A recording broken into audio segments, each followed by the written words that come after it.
Bismillahirrahmanirrahim. Assalamualaikum warahmatullahi wabarakatuh dan salam sejahtera kepada seluruh rakyat Malaysia. Seperti biasa, saya akan mulakan dengan makluman mengenai tindakan Task Force Operasi Pematuhan. Semalam, Task Force Operasi Pematuhan telah membuat 84,051 pemeriksaan bagi memantau dan menguatkuasakan SOP PKPB di seluruh negara. Sebanyak 5,511 pasaraya, 4,908 restoran, 943 penjaja dan 1,361 kilang serta 4,132 bank telah diperiksa. Pemeriksaan juga telah dibuat di 1,157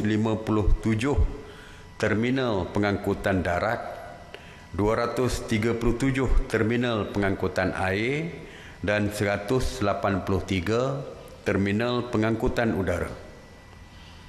Pasukan Task Force juga telah memeriksa sebanyak 35,035 buah kenderaan persendirian, 2,543 kenderaan awam dan 461 vessel. Dan turut diperiksa adalah 2,243 pasar awam, 4,420 tempat ibadah, 1,332 tempat riadah dan 585 tapak binaan. Sebanyak 3,621 pasukan pematuhan telah membuat pemantauan dan melibatkan seramai 19,056 anggota. Semalam, PDRM telah menahan seramai 39 individu dan mereman 18 individu di atas kesalahan melanggar SOP, dan PDRM juga telah mengeluarkan kompaun kepada 21 individu.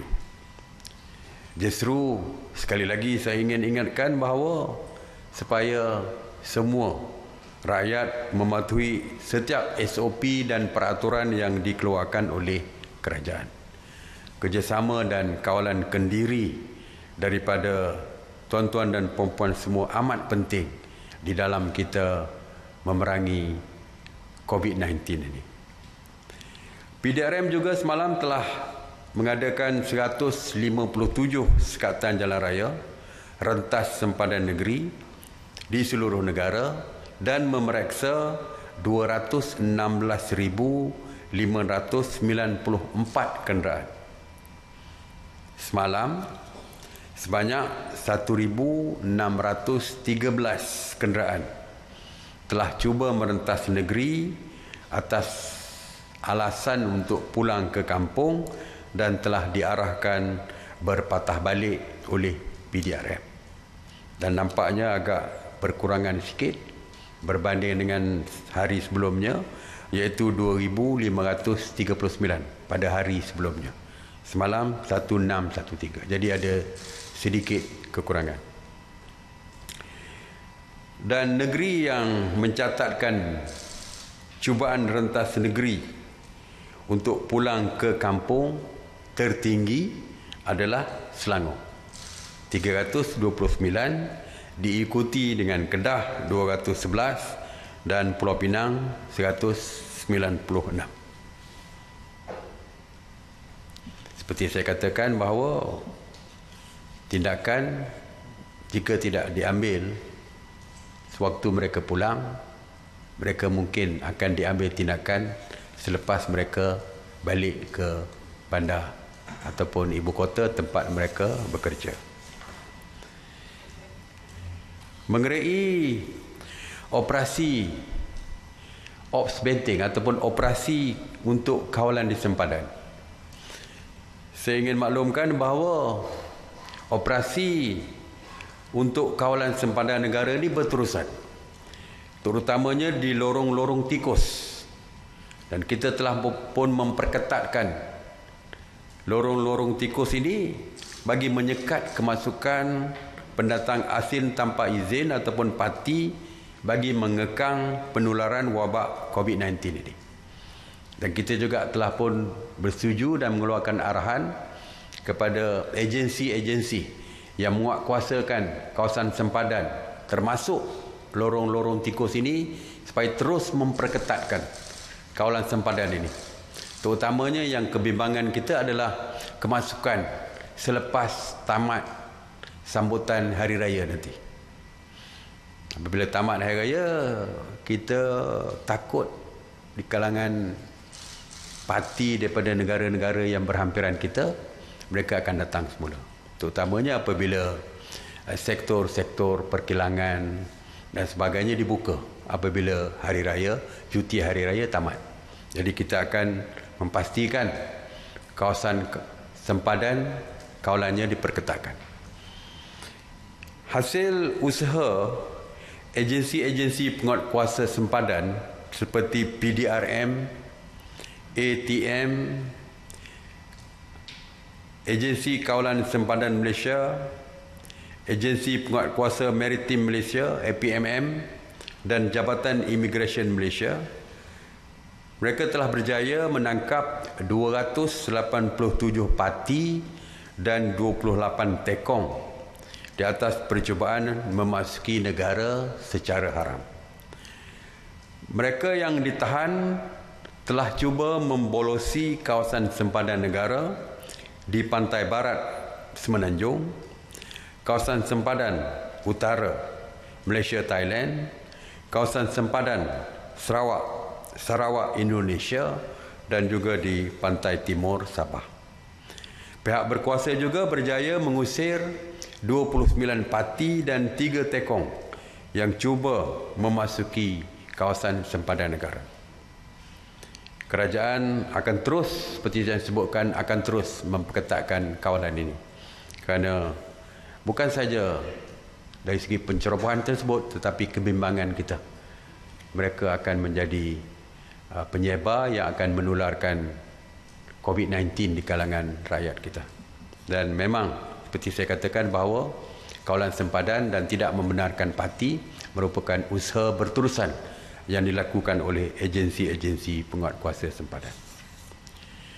Mengenai sanitasi awam, di bawah kawal selia KPKT sejak 30 Mac 2020 telah melakukan 7,024 operasi sanitasi yang merangkumi 174 zon termasuk di 78 zon kuning dan merah. Sebanyak 10,665 premis telah disanitasi yang terdiri daripada 2,613 pusat perniagaan, 3,850 bangunan kerajaan, 1,578 kawasan perumahan termasuk PPR, 2,275 tempat awam dan 3,349 pasaraya. Semalam, sebanyak 73 operasi sanitasi yang meliputi 27 zon merah dan zon kuning di 13 buah negeri, termasuk 16 operasi di Sabah, 16 operasi di Sarawak, 12 operasi di Johor dan 19 operasi di Kedah.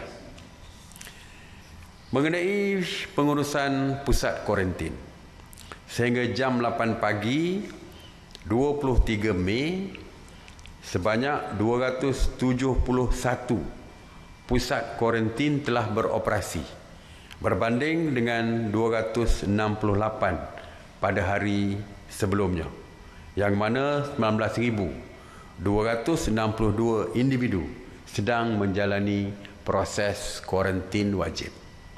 Semalam, seramai 582 rakyat Malaysia telah pulang ke tanah air dan di kuarantin wajib. Seramai 39,820 rakyat Malaysia yang pulang ke tanah air telah di kuarantin wajib sejak 3 April 2020, manakala 31,865 individu yang telah pun di kuarantin telah selesai menjalani tempoh kuarantin mereka dan dibenarkan pulang. Kini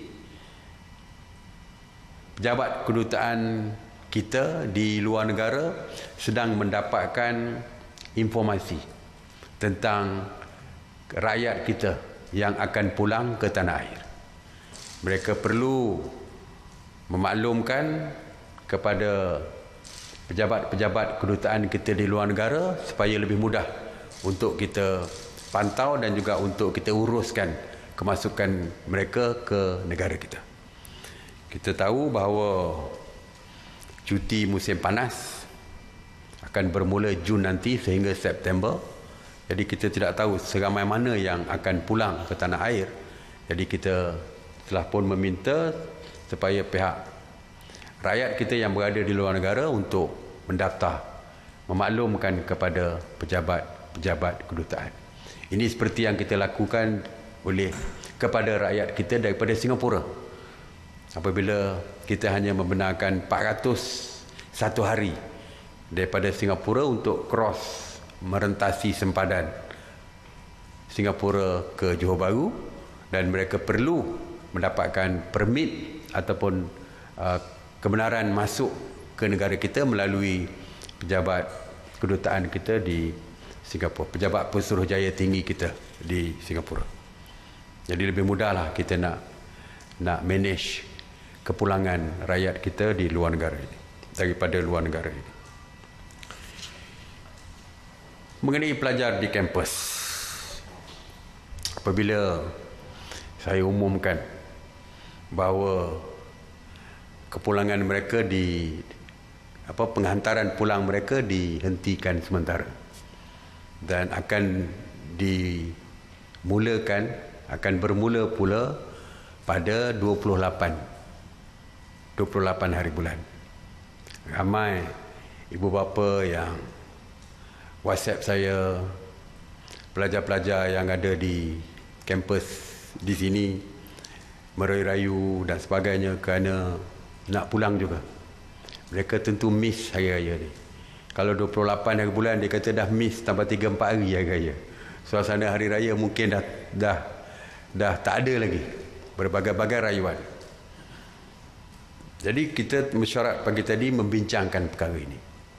Memang pelajar termasuk di dalam kumpulan yang kita benarkan pulang. Ya, kita benarkan. Ini bukan baru, bukan polisi baru, dah lama. Sebahagian besar lebih daripada 50,000 dah pun dihantar. Balance mungkin lebih kurang 7,000 saja. Jadi tetapi kerana ada sebab-sebab tertentu dengan kerajaan negeri Sabah baru-baru ni, akhirnya kita terhenti sementara. Dan bila kita nak mula baru 2-3 kali hantar, raya pula, cuti raya dan sebagainya. Jadi walaupun kita concern, kita prihatin tentang masalah student dan ibu bapa mereka ini. Jadi mesyuarat hari ini memutuskan supaya dipercepatkan penghantaran tersebut. Dan Menteri Pengajian Tinggi Datuk Yang Berhormat Datuk Dr. Noraini telah pun berbincang dan minta supaya KPT berbincang dengan pesawat yang membawa mereka pulang. Akhirnya telah pun mencapai persetujuan, mereka telah mencapai persetujuan, iaitu penghantaran pulang pelajar-pelajar ke Sabah dan Sarawak ini bermula pada 26 hari bulan. Jadi hari raya ke-3 lah kot, hari ke-3. Jadi saya harap ini melegakan ibu bapa dan juga pelajar-pelajar ini. Seramai 1,480 pelajar yang dijadualkan diterbangkan pulang pada 26 Mei ini, iaitu sebanyak 4 penerbangan dari Kuala Lumpur ke Kota Kinabalu yang dijadualkan membawa pulang 1,148 pelajar. Manakala 2 penerbangan dari Kuching ke Kuala Lumpur akan membawa pulang 332 pelajar. Dan untuk makluman, pelajar-pelajar yang akan dihantar pulang ini telah pun menjalani saringan kesihatan ataupun swab test di universiti masing-masing. Jadi saya harap isu tentang pengantaran pelajar pulang ni dapat kita selesaikan dengan segera. Kita mendapat permohonan daripada jawatankuasa rukun tetangga ataupun KRT untuk mereka mengadakan rondaan di bawah skim rondaan sukarela di kawasan masing-masing. Mesyuarat bersetuju dan mesyuarat meminta supaya Kementerian Perpaduan Negara untuk menyediakan SOP KRT ini bagi melaksanakan rondaan SRS tadi yang saya sebutkan tadi, bagi memastikan ianya mematuhi protokol kesihatan yang ditetapkan oleh Kementerian Kesihatan. Kita bersetuju KRT terlibat kerana ianya merupakan salah satu program untuk memperkasakan komuniti setempat ataupun community empowerment ini. Saya dah sebut dalam ucapan saya yang lepas, dalam PC saya lepas, minta supaya ketua kampung, jawatankuasa masjid, jawatankuasa surau terlibat bagi membantu kerajaan ini. Dan kita mengalu-alukan permohonan daripada KRT ini untuk bersama-sama membantu kerajaan di dalam mengadakan rondaan mereka bagi memantau pematuhan SOP ini. Tuan-tuan dan puan-puan, ketibaan Syawal tahun ini amat berbeza daripada sambutan 1 Syawal ataupun sambutan Hari Raya Aidilfitri. Kerana tahun ini kita sambut di dalam keadaan yang agak terkawal dan terpaksa mematuhi SOP. Kita tahu ramai yang agak kurang selesa dengan apa yang dibuat oleh kerajaan ini. Tetapi apa yang dilakukan oleh kerajaan adalah untuk kepentingan kita bersama. Bukan untuk menyusahkan sesiapa. Tetapi untuk memastikan kita dapat memutuskan rantaian COVID-19 ini, rantaian penyebaran COVID-19 ini, demi keselamatan diri kita, keluarga kita, masyarakat dan negara, supaya akhirnya kita sama-sama boleh bebas apabila PKP ditamatkan. Oleh itu, saya meminta kerjasama daripada orang ramai yang sudah pun bersedia dengan sambutan Hari Raya ini supaya mematuhi setiap SOP yang dikeluarkan. Kita masih boleh menyambut Hari Raya ini bersama keluarga terdekat kita. Kita boleh menyambut Hari Raya ini bersama keluarga di dalam rumah kita sendiri. Betul, perlu patuh SOP tidak lebih 20 orang di dalam perayaan hari pertama tersebut, tetapi kita masih lagi boleh merayakannya bersama keluarga yang kita sayangi ini. Saya juga ingin ingatkan bahawa aktiviti riadah secara berkumpulan tidak dibenarkan. Di dalam senarai list ataupun senarai larangan ataupun negatif list, tindakan yang boleh menyebabkan berlakunya perhimpunan ataupun perkumpulan tidak dibenarkan. Saya percaya malam raya, hari raya pertama, ramai nak bermain bunga api dan sebagainya. Ianya jika ada berlaku kelompok yang besar jumlahnya, ianya juga adalah salah dari segi SOP. Jadi saya harap bolehlah kita mematuhi setiap SOP yang dikeluarkan. Saya tahu seperti yang disebutkan saya dulu oleh Ketua Polis Negara di dalam mesyuarat tadi pun disebutkan bahawa pihak polis akan mengadakan rondaan seperti biasa untuk memantau pematuhan SOP ini. Jadi saya amat berharap supaya di hari raya ini tidak ada pun berlaku tangkapan ataupun yang di compound, yang di saman, yang dihadapkan ke mahkamah untuk dihadapkan ke mahkamah dan sebagainya. Saya rasa tak perlu hari raya berakhir dengan perkara-perkara seperti itu. Sebab itulah saya merayu supaya patuhi setiap SOP supaya tidak ada siapa yang dikenakan tindakan oleh pihak berkuasa. Saya harap pemimpin-pemimpin masyarakat seperti yang saya telah seru sebelum ini memainkan peranan untuk sentiasa mengingatkan ahli komuniti di bawah mereka supaya mematuhi SOP dan mengamalkan kawalan kendiri. Jangan kita sia-siakan pengorbanan petugas-petugas barisan hadapan ataupun frontliners yang akan terus bertungkus lumus bertugas sewaktu kita bercuti untuk menyambut hari raya ini. Hargailah jasa mereka.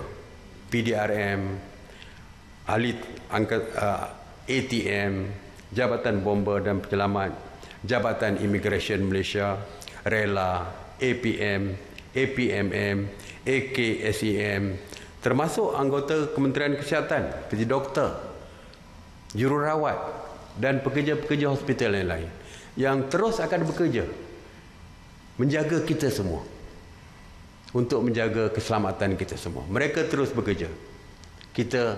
Sebab itulah bagi saya, untuk menghargai jasa mereka, kita patuhlah setiap perkara yang diperkenalkan, setiap SOP yang diperkenalkan oleh kerajaan, setiap peraturan yang diperkenalkan oleh kerajaan.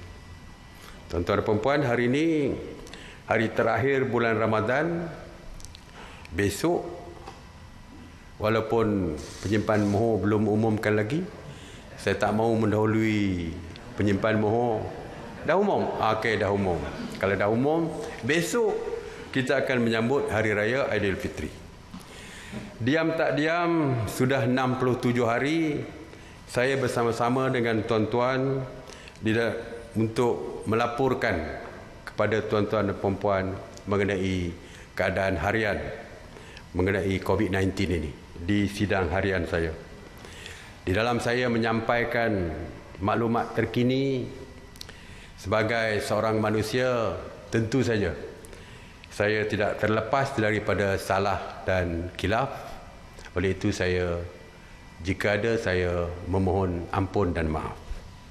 Justru itu, untuk akhirnya saya ingin mengucapkan selamat Hari Raya Aidilfitri, maaf zahir dan batin kepada seluruh muslimin dan muslimat di seluruh negara dan di mana saja berada. Terima kasih. Walaupun saya masih ingin membuat seruan, terus kekal di rumah bagi terus kekal selamat. Stay home, stay safe. Terima kasih. Saya buka kepada soalan. Datuk Seri, semasa dalam tempoh PKPB, jika ada syarikat yang memerlukan pekerja, bolehkah majikan itu mengadakan temu duga? Dan bagi individu yang mendapat tawaran temu duga, bolehkah dia melakukan perjalanan rentas negeri? Okey, interview saya rasa zaman sekarang ni boleh dilakukan secara online, secara atas talian. Dan banyak negara-negara, malah banyak juga interview secara online ni dilaksanakan di negara kita. Jadi saya harap teruskan interview secara online. Bagi mereka yang mendapat tawaran pekerjaan dan perlu melaporkan diri, saya harap pergi ke balai-balai polis untuk mendapatkan permohonan, mendapatkan kebenaran untuk memulakan kerja mereka. Ya. Okey. Datuk Seri Nur Syamsiah bernama. Datuk Seri, sejak tempoh PKPB, kita dapati banyak parents dah bawa anak-anak diorang keluar untuk bermain di playground. So, adakah perkara ini dibenarkan? Terima kasih.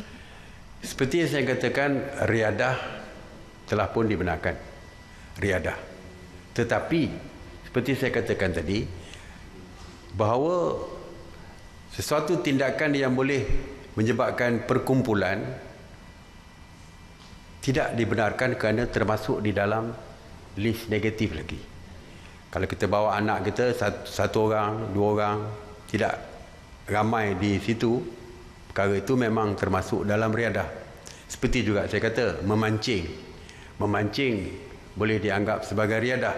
Tetapi kalau di kolam yang biasanya tempat pertandingan memancing tu tiba-tiba ramai, tempatnya ramai, padat, ianya menjadi, walaupun dibenarkan riadah tersebut, tetapi kerana perhimpunan ramai itu menyebabkan tidak boleh, kerana salah dari segi SOP, kerana ianya dianggap sebagai tindakan yang boleh menyebabkan berlaku perhimpunan. Jadi macam itulah, kalau kita bawa anak kita satu orang, mungkin 2-3 orang saja, mungkin boleh dibenarkan.